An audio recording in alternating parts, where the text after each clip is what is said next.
I don't have a son."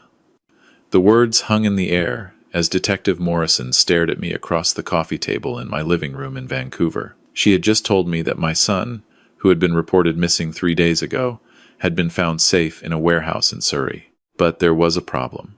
I'm Richard Thornton. I'm 67 years old. I've lived alone in this house for the past 15 years. Ever since my wife Helen passed away from cancer, we never had children. Helen couldn't conceive, and after years of trying, we made peace with it. We built a life around each other, traveled, volunteered, and when she died, I threw myself into my work as a civil engineer until I retired 5 years ago. So when Detective Morrison showed up at my door that gray October morning and said they needed me to come identify my son at the hospital, I thought she had the wrong address. I told her exactly that. She pulled out her phone and showed me a photo. The young man in the picture was maybe 25, with dark hair and my exact nose. The same narrow bridge, the slight hook at the end that I inherited from my father. He had Helen's eyes. Those unmistakable green eyes that I used to lose myself in. My hands started shaking. Is this some kind of joke? This isn't funny. Detective Morrison's expression didn't change. "Mr. Thornton, this young man was found with identification listing you as his father.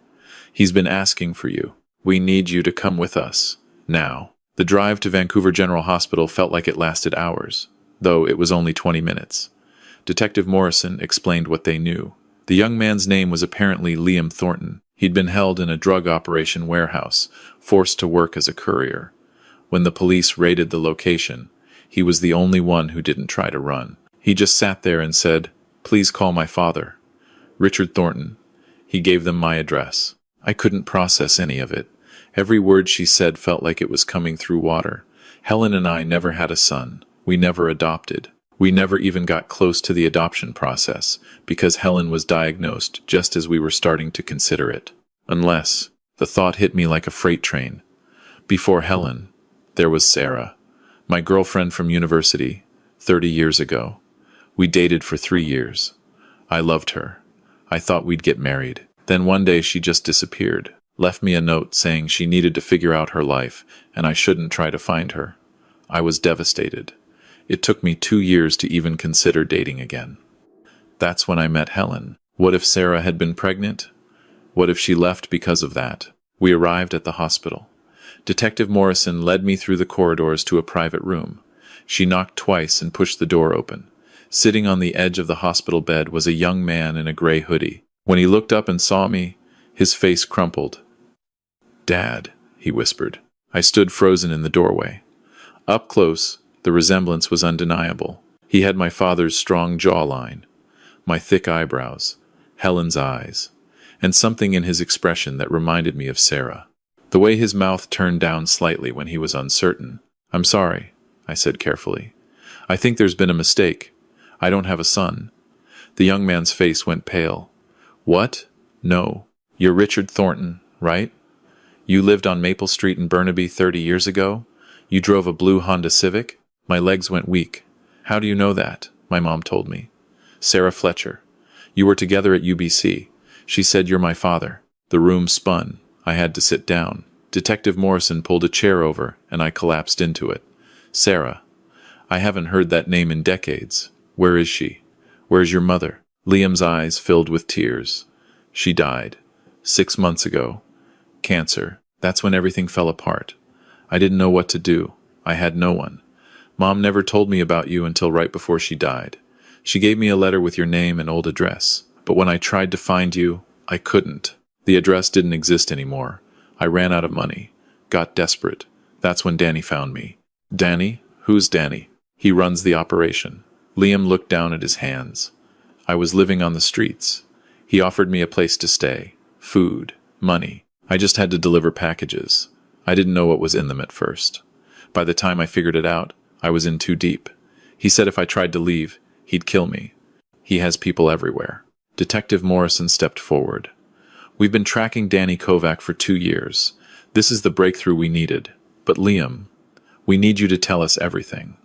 Liam shook his head. "You don't understand. He knows where I am. His guys have connections in the police. That's how he's never been caught. Someone always tips him off." I found my voice. "You're safe now.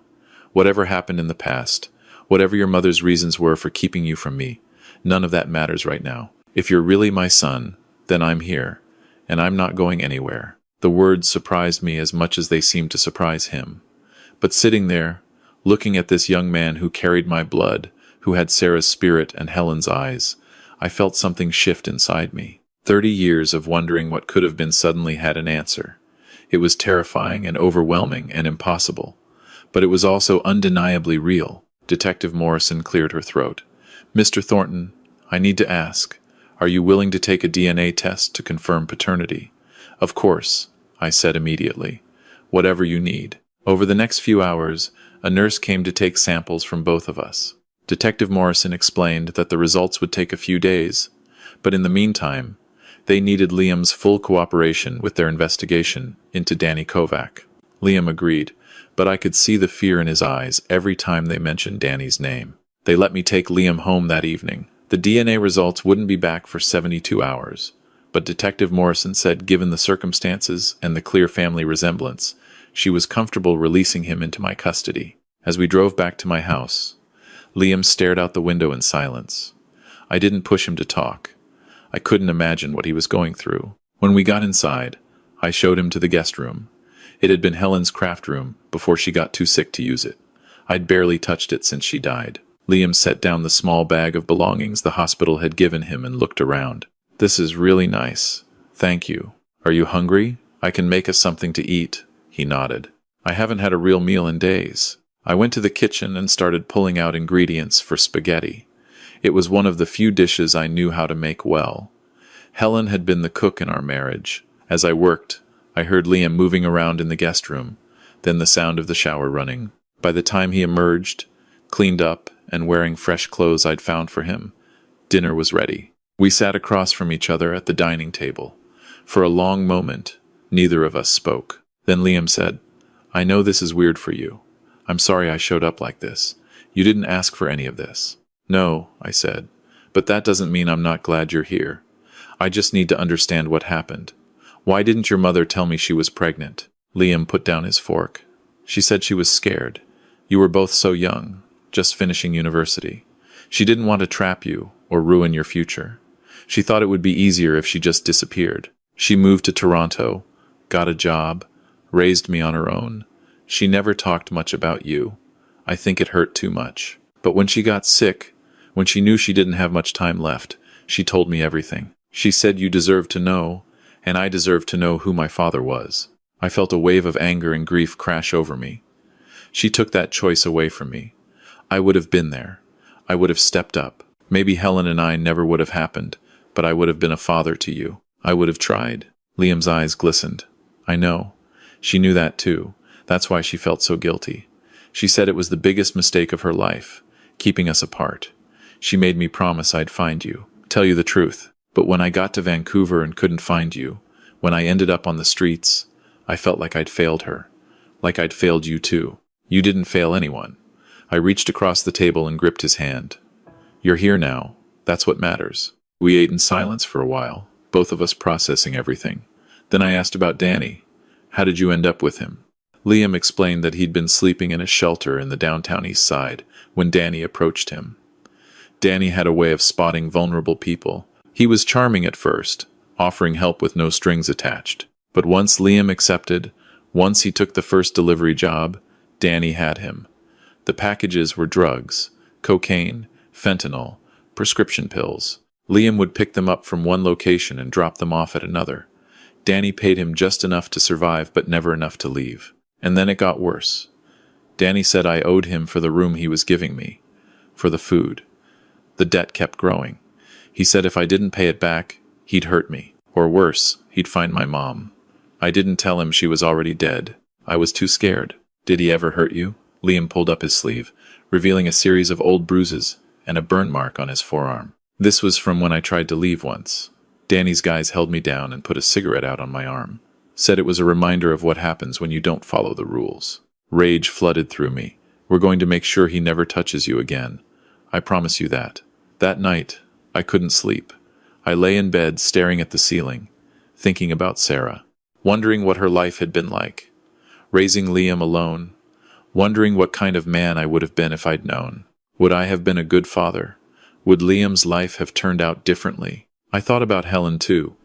Would she have wanted this? Would she have accepted Liam as part of our family? I wanted to believe she would have. Helen had such a generous heart. But I'd never know for sure. The next morning, Detective Morrison called. The investigation into Danny Kovac was moving forward, but they needed more evidence. They wanted Liam to wear a wire and meet with Danny one more time. Get him talking about the operation on tape. Absolutely not, I said. It's too dangerous. You can't ask him to do that. Mr. Thornton, I understand your concern, but Liam is our best shot at taking Danny down. If we don't act now, Danny will disappear. He probably already knows we raided the warehouse. We need to move fast. I handed the phone to Liam. It's your choice. I won't force you to do anything. Liam listened to Detective Morrison for several minutes, his expression serious. Then he said, I'll do it. I have to. Danny's hurt too many people. If I can help stop him, I need to try. Every part of me wanted to say no. I just found my son. The thought of losing him before I even had a chance to know him was unbearable. But I also understood his need to do this, to take back some control over his life, to make something good come from all the pain. 2 days later, the DNA results came back. 99.9% probability that I was Liam's biological father. It was official. I had a son. A son who was about to put himself in danger to help the police. Detective Morrison came to the house to prepare Liam for the meeting with Danny. She fitted him with a small recording device hidden in the collar of his jacket. The plan was simple. Liam would tell Danny he'd escaped from the hospital and needed to lie low for a while. He'd ask Danny for money to leave town. The hope was that Danny would reveal details about his operation, about his connections, about the other people involved. Undercover officers would be stationed nearby, ready to move in if anything went wrong. But I'll be honest, Detective Morrison said. There's always risk. Danny is unpredictable. If he suspects anything, this could go bad quickly. I wanted to stop it. I wanted to lock Liam in the house and never let him leave. But I could see the determination in his eyes. This was something he needed to do. So instead, I said, I'm coming with you. Not to the meeting, but I'll be in the surveillance van. I need to be there. Detective Morrison hesitated, then nodded. All right, but you stay in the van, no matter what happens. That afternoon, we drove to a parking lot near the waterfront in New Westminster. Danny had agreed to meet Liam at an old shipping container yard. It was isolated, industrial, exactly the kind of place someone like Danny would choose. I sat in the back of the surveillance van with Detective Morrison and 2 other officers. They had monitors showing multiple camera angles. I watched as Liam walked through the gates of the container yard. My heart was pounding so hard I could hear it in my ears. Danny appeared from behind a stack of containers. He was younger than I expected, maybe mid-30s, with slicked back hair and an expensive leather jacket. Even through the grainy camera feed, I could see the cold calculation in his eyes. Liam, Danny said, his voice coming through clearly on the audio feed. Heard you had a little adventure at VGH. You want to tell me what you were doing there? Liam stuck to the script. I got sick, collapsed on the street. They took me to the hospital. I left as soon as I could. Danny circled him slowly. You left? Or did they let you go? Because I heard the cops raided the warehouse. Funny timing, don't you think? I had nothing to do with that, I swear. I just need some money so I can leave town for a while. Lay low until things cool down. Danny laughed. Lay low, sure. And why would I give you money? You still owe me 15 grand, remember? Please, I'll pay you back. I just need to get out of Vancouver. Danny stepped closer to Liam. You know what I think? I think you talked to the cops. I think you made a deal. And now you're here, wearing a wire, trying to set me up. My blood went cold. No, Liam said, but his voice had lost its steadiness. I didn't. I wouldn't. Danny moved lightning fast. He grabbed Liam by the jacket and threw him against a container. The camera shook as Liam struggled. Where is it? Where's the wire? Detective Morrison was already radioing the undercover units. Move in. Now. I watched in horror as Danny ripped open Liam's jacket and found the recording device. His face twisted with rage. You little rat? You think you can play me? He pulled out a knife. I didn't think. I threw open the van door and ran. Behind me, I heard Detective Morrison shouting, but I couldn't stop. My son was in danger. Nothing else mattered. I reached the container yard just as the undercover officers converged from different angles. Danny heard them coming. He grabbed Liam and put the knife to his throat. "Everyone stop or I'll kill him right here." I stepped forward, hands raised. "Danny, my name is Richard Thornton. I'm Liam's father. Whatever he owes you, whatever this is about, let's talk. You don't need to hurt him." Danny's eyes flicked to me. "His father?" He laughed. "This keeps getting better. Tell me, Dad, how much is your son's life worth to you? How much will you pay to get him back? Whatever you want. Just let him go. You want money? I have savings. I'll give you everything." Danny considered this. 100,000. Cash. "You have 2 hours to get it, or I start cutting pieces off him. The police won't let that happen. You're surrounded. It's over." Danny pressed the knife harder against Liam's throat. A thin line of blood appeared. "Oh, it's not over. Not even close. See, I've got friends in the department. I know exactly how this works. You think you're going to arrest me? I'll be out in 24 hours. And when I am, I'm coming for both of you." Detective Morrison stepped forward, her weapon drawn. "Put the knife down, Danny. There's no way out of this." "You're right," Danny said. "There's no way out, which means I've got nothing to lose." What happened next felt like slow motion. Danny pulled the knife back, preparing to plunge it forward. Liam twisted in his grip. I lunged forward. 3 officers fired simultaneously. Danny dropped, the knife clattering on the concrete. Liam fell to his knees, gasping. I reached him and pulled him into my arms. He was shaking violently, blood from the small cut on his neck staining his shirt. "You're okay. You're safe. I've got you." Paramedics arrived within minutes. They cleaned and bandaged the cut on Liam's neck, while police officers swarmed the scene. Danny was still alive, but badly wounded. They loaded him into an ambulance under heavy guard. Detective Morrison approached us. "That was incredibly stupid, running in like that. You could have been killed. I know. I'm sorry. I just couldn't stand by and watch." She nodded. "I get it. But listen, we got enough on the recording before Danny found the wire. Combined with Liam's testimony and what we found at the warehouse, we have more than enough to put Danny away for a long time. And we're bringing in his connections in the department. This is going to blow the whole operation wide open." "What about Liam? Is he safe?" "We'll provide protection until the trial. After that, with Danny behind bars, he should be fine. Danny's organization will fall apart without him." Over the following weeks, life began to settle into a new rhythm. Liam stayed with me while the investigation continued. We spent hours talking, filling in the gaps of the 30 years we'd lost. He told me about growing up in Toronto, about his mother's struggle to make ends meet, about the series of bad decisions that led him to Vancouver and into Danny's trap. I told him about Helen, about the life we'd built together, about the career I'd had. I showed him photo albums and told him stories. It wasn't the same as having been there, but it was something. It was a start. The hardest conversation came one evening about 3 weeks after the incident. We were sitting on the back porch, watching the rain that Vancouver is famous for. Liam turned to me and asked, "Do you resent me? For existing? For what my existence means about your life with Helen?" I thought carefully before answering. "When your mother left me, I was heartbroken.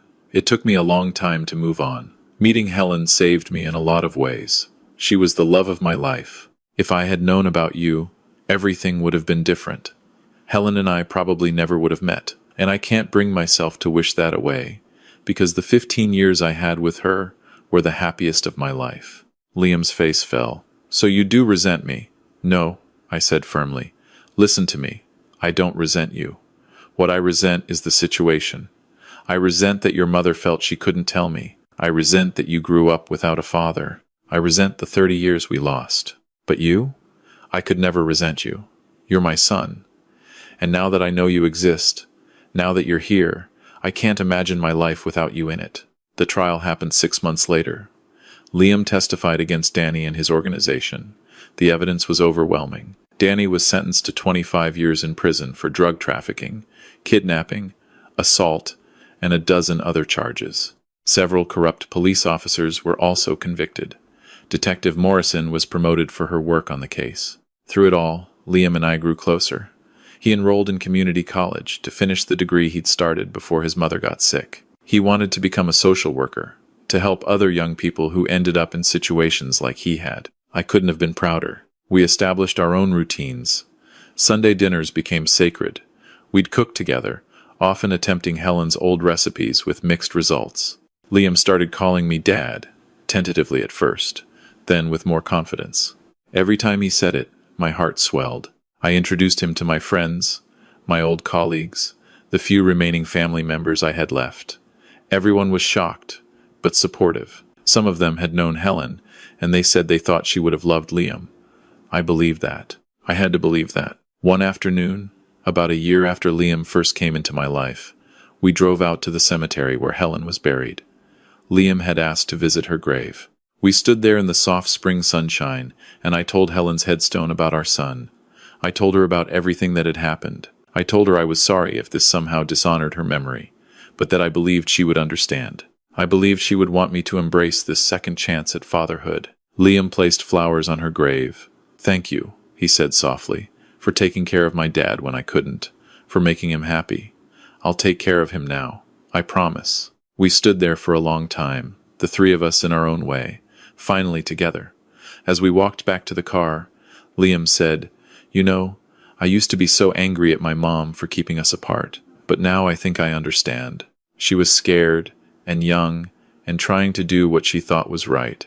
People make mistakes, big ones, but that doesn't mean they're bad people." "No," I agreed. "It doesn't. Your mother loved you. Everything she did, even the things that hurt us, came from a place of trying to protect you in her own way. I wish she'd made different choices. I wish I'd had the chance to know you as a child, but I can't change the past. All I can do is make sure we don't waste any more time." "That's all any of us can do," Liam said. "Make the most of the time we have." Looking back now, 3 years later, I realize how much my life changed that October morning when Detective Morrison knocked on my door. In the span of a few hours, I went from a retired widower living alone to a father.